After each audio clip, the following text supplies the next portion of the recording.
Every year in Canada, coach buses carry an estimated 86 million passengers, linking towns and cities from coast to coast. Yet to this day, decades after we all were told to buckle up our seatbelts in cars and trucks, there is still no legal requirement to have seatbelts in Canada's coach buses. And as we discovered in our recent investigation of seatbelts in school buses, where Transport Canada is concerned, what they do about safety and seatbelts is often less important than what they've kept secret for years. And the story begins on a day like this. It was in April 2001, and Elaine Albert was saying goodbye to her 12-year-old son, Steve Glidden. In the 7th grade at a middle school outside Boston, Steve and his bandmates were boarding a coach bus for the trip north to a music festival in Halifax. They had planned it for an entire year. The kids were excited, the teachers were excited.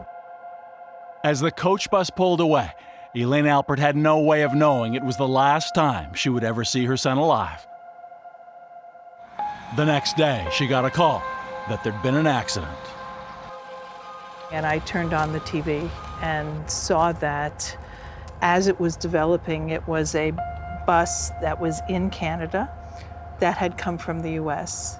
And then I heard there were fatalities. And the phone started ringing, and every time the phone rang, I thought maybe this is Steve calling to say he's okay. But she would learn it was so much worse than that. Her son Steve had been ejected from the bus and killed along with 3 of his friends. How did it become clear to you that the seatbelts were in fact a crucial factor in this? If there were seatbelts, those 4 children would not have been ejected. They would have survived.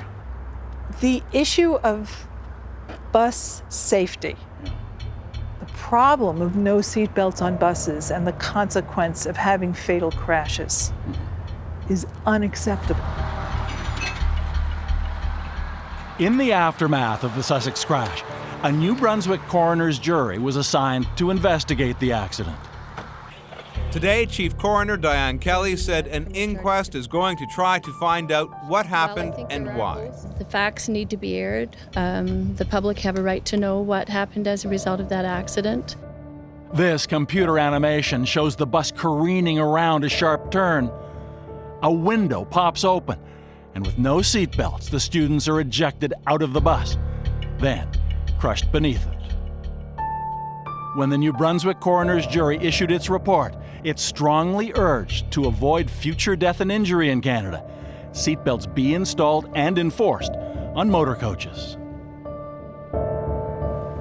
That was 16 years ago, and the jury's urgent call for seatbelts was sent to Ottawa for action by the federal vehicle safety regulator Transport Canada. But the agency didn't act. Months passed, then years. Those pleas from New Brunswick for seatbelts on coach buses fell silent. Some people believe that it's better to be thrown clear in a car crash. But at 50 kilometers an hour, that's the speed you'll be doing when you hit the concrete.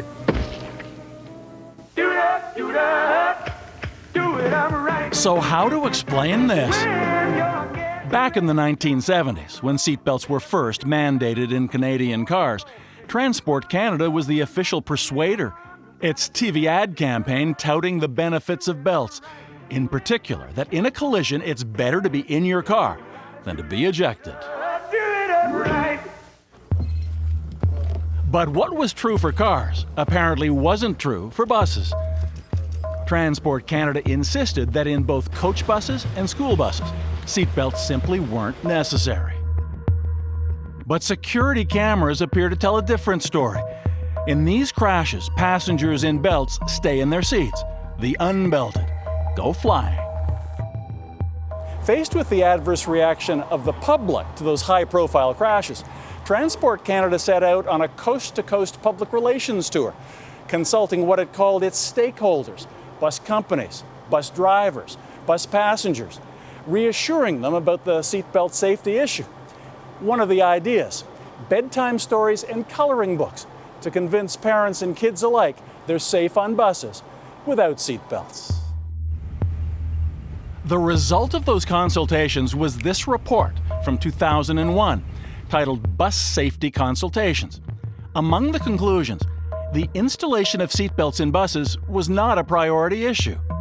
Very few passenger injuries would potentially be prevented by seatbelts. Bus passengers are more focused on luxury, like TVs in the bus, than safety. And installing seatbelts, it noted, would add up to increased costs. That report reflected old-school thinking in the coach bus industry, says Doug Switzer, the current president of Motor Coach Canada. Every accident is a tragedy. Every person who loses their life is a tragedy, and it is something we should all try to avoid. But it wasn't seen as a pressing problem because there are so relatively few incidents where people die in motor coaches. But today, the thinking has changed, says Switzer, and the science is clear. Seatbelts save lives. For the last 10 years, we have been strong advocates for having seatbelts on coaches. They say the change in their position was made to prevent injuries, but perhaps it also had to do with saving money. In bus accidents without seatbelts, juries started forcing bus companies to pay up. A $17.5 million settlement in Waco, Texas. A $25 million payout to members of a university baseball team after a crash in Atlanta, Georgia. Suddenly, the cost of not having seatbelts outweighed the price of installing them. Elaine Albert also sued the bus company for the crash that took the life of her son. When we went through, we did a civil suit, and we were told it was not cost-effective to put seatbelts in because the cost of settling a suit was less than the cost of retrofitting buses. So my child's life was reduced to a financial transaction. But in that cost-benefit equation, the cost is Steve's life. The cost is Steve's life, Greg's life, Melissa's life, Kayla's life. Those 4 kids, all their friends, their families, their entire community. This does not go away. It doesn't go away. And it was this accident in British Columbia that might have been the tipping point. A bus crash on the Coquihalla Highway in 2014. 43 injured, 5 seriously. The head of the coach bus industry, Doug Switzer, wrote an urgent letter about the Coquihalla crash to the transport minister in the Harper government. Dear Minister, while thankfully no one was killed in this incident, it's only a matter of time before there is another fatal incident.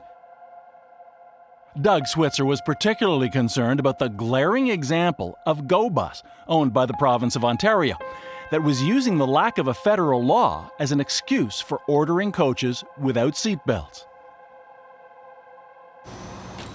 5 months after that warning letter from the head of the coach bus industry, there was a GoBus crash. 3 passengers were taken to hospital after a rollover on a highway near Toronto.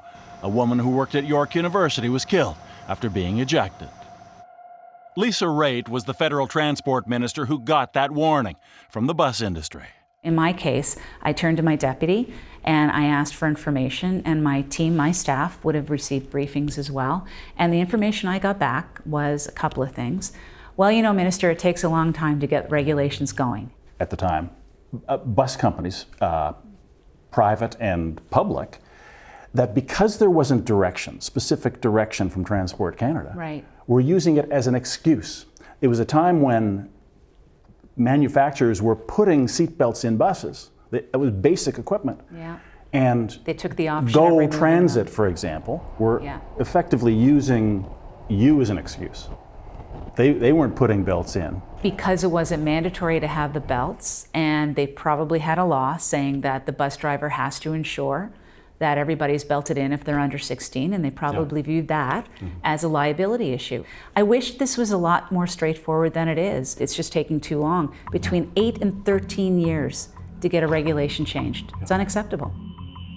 And so nothing happened then, and nothing would happen after the Trudeau Liberals came to power either. That was, until this. The Humboldt bus tragedy in April, 16 dead. 13 injured. When we come back, a buried report surfaces with tragic consequences and damning questions for Transport Canada. I would want to knock on their door with the family member of one or more of the young people who perished in Humboldt and say, how could you let this happen? How could you have a report and not take it to the end of the earth to make sure that people are protected? It's your job.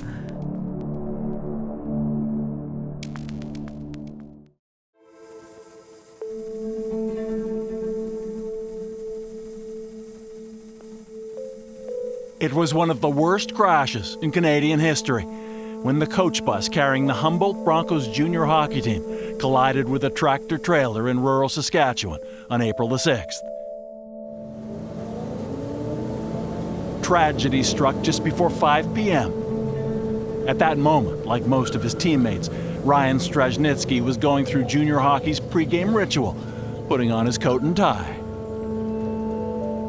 Well, I got into my dress clothes. I sat down and sent a goodbye text to my girlfriend, Erica, and from there I think I was just listening to music. Then it happened. Well, the bus driver screamed, and I kind of What did he say? I just said, whoa, and then I looked, and saw orange semi-truck pull in front of us, and from there I kind of just blacked out. The force of the collision threw the bus across the road. In the rollover that followed, its roof was sheared off as if by a giant can opener. Not wearing seatbelts, everyone on board was ejected through the opening. When Ryan came to, he was outside on the highway. He'd broken his neck and is paralyzed from the waist down. I tried moving. I thought I was stuck under something, and then I looked around and I realized, something wasn't right. So I just kind of screamed for help. Like, that's all I could do. So Ryan's teammate Jackson Joseph was also hurled onto the pavement by the force of the crash. At 20, it was his final junior season, though he hoped to follow his father's path to the NHL. When his dad, Chris Joseph, heard about the accident, he tried to be optimistic at first. So I called Jackson right away. I probably called him 4 times, no answer. And then, obviously, extremely concerned. The Joseph family drove through the night from Alberta to Saskatchewan. It took several hours to reach the hospital in Saskatoon, but Jackson wasn't there. And at that point, we realized that Jackson was one of the 14 that did not leave the scene, which meant that they were all deceased. When it was over, 16 on the Humboldt bus that night were dead, 13 others in hospital. That day, the people of Humboldt suffered unimaginable shock, grief, and trauma. So to the people of Humboldt, know that we are with you. Know that we will continue to support you as you heal. You have all of us and 37 million fans cheering you on. But for all the attention, a little acknowledged fact about the crash is that there were indeed seatbelts on the Broncos team bus that day. The problem is that they weren't used. I've been riding the bus since I was 12 years old, and I don't think a single person wears a seatbelt just because, it's not comfy, you're on the long bus ride and stuff like that, so you're supposed to feel safe. Yeah, and because you're a hockey team, no one's really trying to make you wear them. Yeah, exactly. So when you board a Canadian coach bus, there are 2 fundamental questions. Does the bus have seatbelts? Even without a law, many do. But just as important, do you have to wear them? It may not be well known, but in Canada, the federal government regulates the installation of seatbelts in buses, but the provinces are responsible for their use. And every province has a law that says if seatbelts have been installed, they must be used. The problem is, who's going to enforce that? In many parts of Canada, technically it's the bus driver who's responsible for assuring passengers under the age of 16, buckle up. For the rest of us, who knows? You are supposed to be wearing your seatbelt if there are seatbelts, but generally, you're right, people don't. According to the head of the Coach Bus Association, Doug Switzer, Canadians need to change their habits And from what we've found, many bus drivers do too. Oh, are there seatbelts on the bus? If you really want them. Sure. We went for bus rides throughout Ontario with a hidden camera to see if drivers would make us fasten our seatbelts. Roughly half the buses had them, but not a single driver told us to buckle up. The seatbelts, do we have to wear them? Up to you. Up to me? Okay, thank you. Thank you. And I have another question. Do you have to wear these seatbelts? No, your choice. Well, he's wrong. So you are supposed to wear the seatbelt on. The law in every province is that as with any motor vehicle, if there are seatbelts there, you should be wearing them. Check. But if that's not happening in Canada, how does it happen in the dozens of countries worldwide where bus seatbelts have been mandatory for years, even decades? Men hvorfor har ikke du belte? You don't need to understand Norwegian to know that these seatbelt ads are trying to make people feel good about buckling up. Hvorfor ikke skade andre? But in this video, the encouragement to fasten your seatbelt in Russia is more punitive. If you don't buckle up, both the passenger and the driver will pay for it. So why does bus seatbelt usage in Canada lag so far behind? Could it somehow be a lack of persuasive scientific evidence? Actually, no. According to its own research, Transport Canada has known for the better part of 2 decades that seatbelts in coach buses can save lives.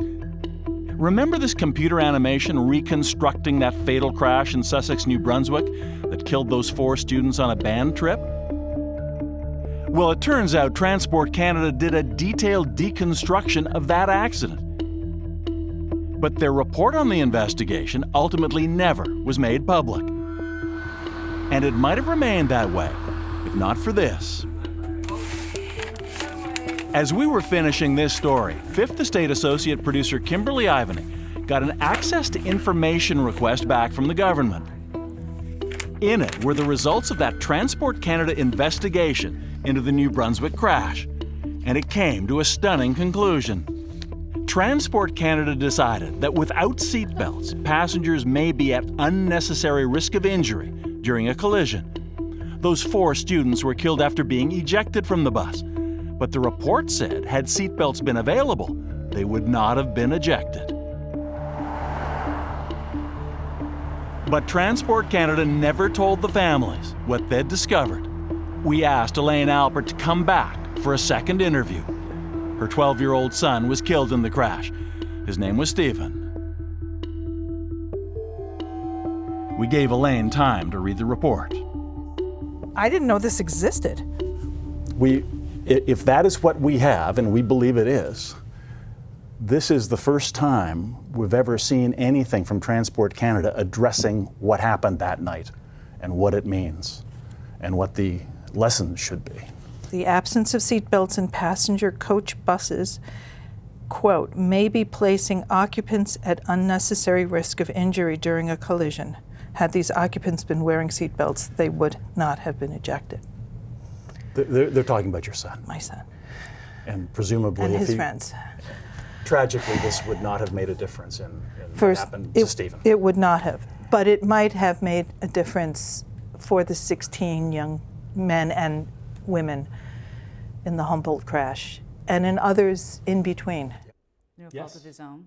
We asked Lisa Rait, the former transport minister in the Harper government, if Elaine Albert has a point.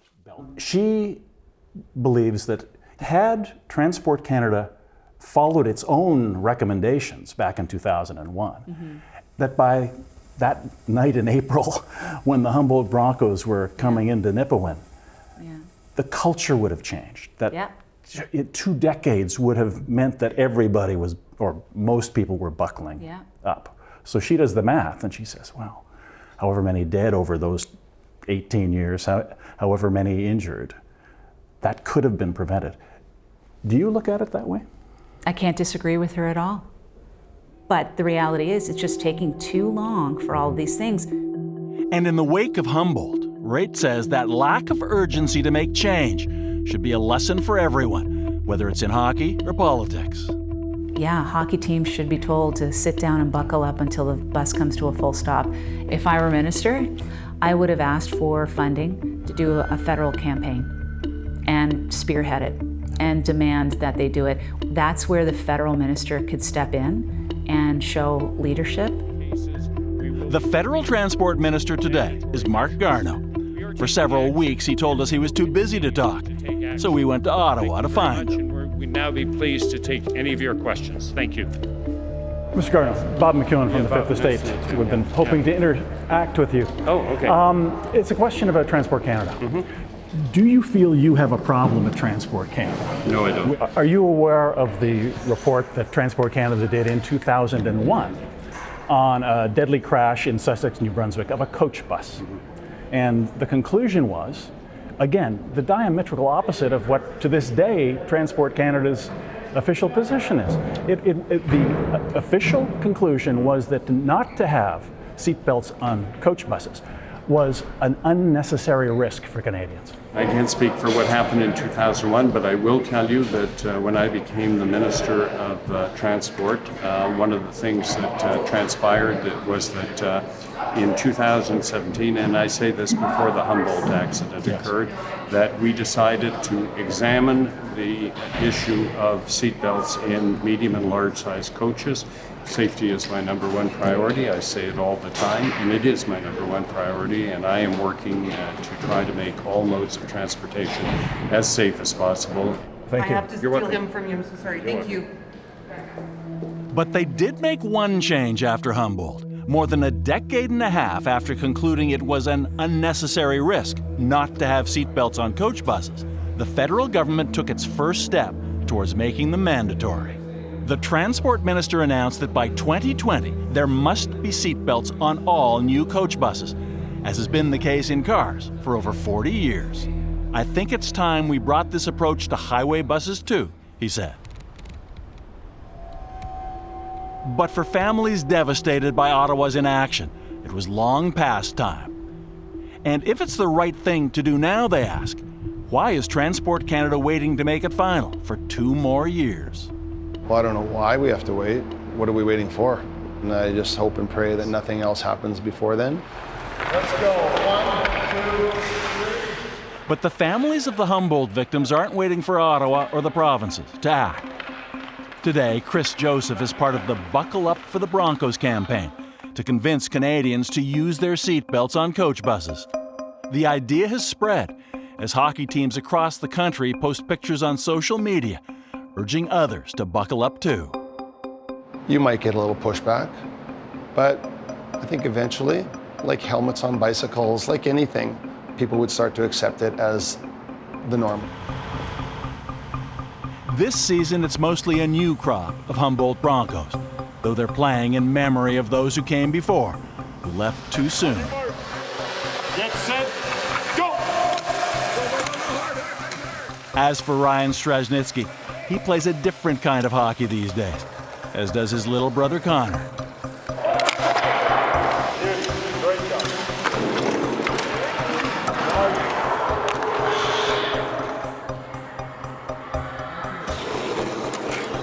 And when he gets off the ice, a boy in the stands is thrilled to realize whom he's been watching. Do you play for the Humboldt Broncos? Yeah, I did.